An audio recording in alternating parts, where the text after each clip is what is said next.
Hello and welcome back, ladies and gentlemen. Force here. Today we will be taking a look at Diablo 3 beta patch number 13 and all major changes that went along with it.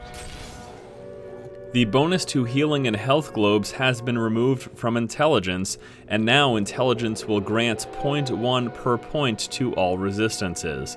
So wizards and witch doctors who stack intelligence, instead of getting extra health from health globes, will now get extra resistances. This is certainly a good change.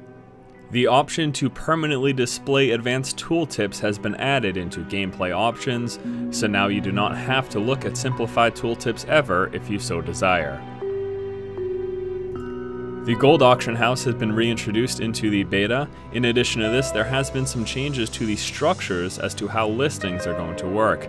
Number one, listing fees have been removed. Transaction fees for the auctions in the currency-based auction house have been increased to 1.25 beta bucks, and the minimum listing fee for an item in the currency-based auction house has been increased to 1.5 beta bucks.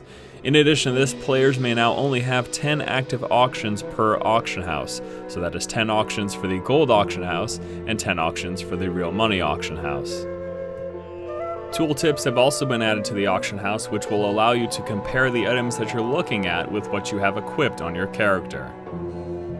Public chat channels have been added. There are several different categories listed under public chat channels, which will allow you to speak with people on certain topics.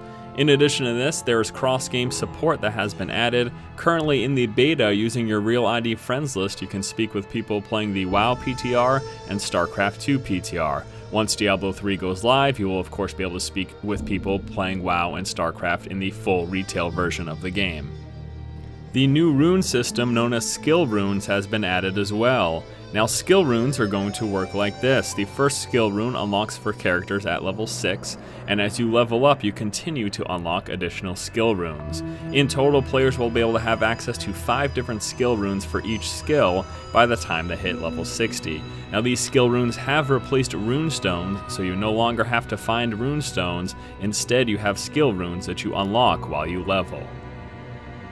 Character skills have been broken down into new categories, and these categories have been assigned to specific mouse buttons and action slots on the skill bar.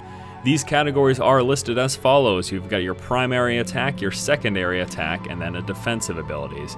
Primary attacks are typically attacks that generate resources. By default, primary attacks will be assigned to the first mouse button. Secondary attacks are powerful abilities that typically use up resources or are limited by a cooldown. These are assigned to your secondary mouse button, the right mouse button. And defensive abilities are, as you expect them to be, escape or controlling the flow of combat type abilities, and these have been assigned to the first action bar, quick slot. Each class also has 3 additional categories specific to that class, and these by default are assigned to the quick slot buttons 2, 3, and 4.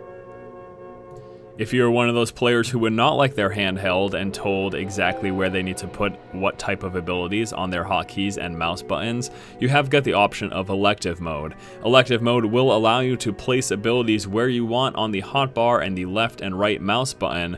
Although it is a little bit clunky at the moment, hopefully this gets cleaned up and more user-friendly over time.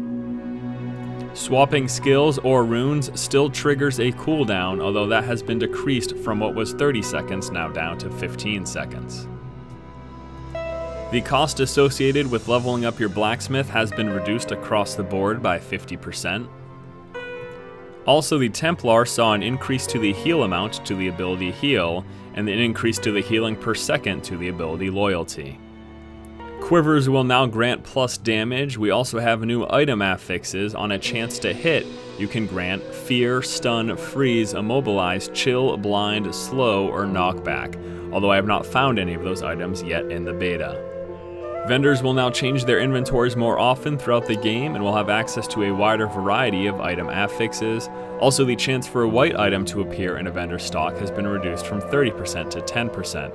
Lastly, the vendor value of all items has also been reduced. Onto monster changes, health and damage from all monsters in the game has been adjusted. Also, the amount of gold drops by monsters has also been adjusted. There you go, my friends. Those are the major changes that were just added with Diablo beta patch number 13. Some pretty significant stuff here, specifically looking at the new skill system and, of course, the skill runes. Now stay tuned tomorrow and throughout the rest of the week, as I will be showcasing all of the newly added skill runes that are available in the beta. We will be looking at all 5 classes and all skill runes available to them in the beta currently.